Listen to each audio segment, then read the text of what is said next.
Polres Bone Bolango, Gorontalo menangkap 5 pelaku pencabulan yang terjadi akhir bulan Juni lalu.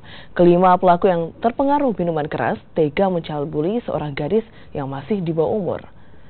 Kejadian pencabulan ini dilakukan pada tanggal 25 Juni 2017 saat korban mendatangi rumah salah satu pelaku. Di dalam rumah, ada 4 pelaku lainnya yang sedang mengkonsumsi minuman keras sehingga korban yang baru berusia 15 tahun ini kemudian dirayu dan diperkosa secara bergantian. Namun kejadian ini baru dilaporkan oleh orang tua korban pada Kamis pekan lalu. Kini kelima pelaku terancam Undang-Undang Pemerkosaan dan Perlindungan Anak dengan ancaman 15 tahun penjara dengan denda paling banyak 5 miliar rupiah.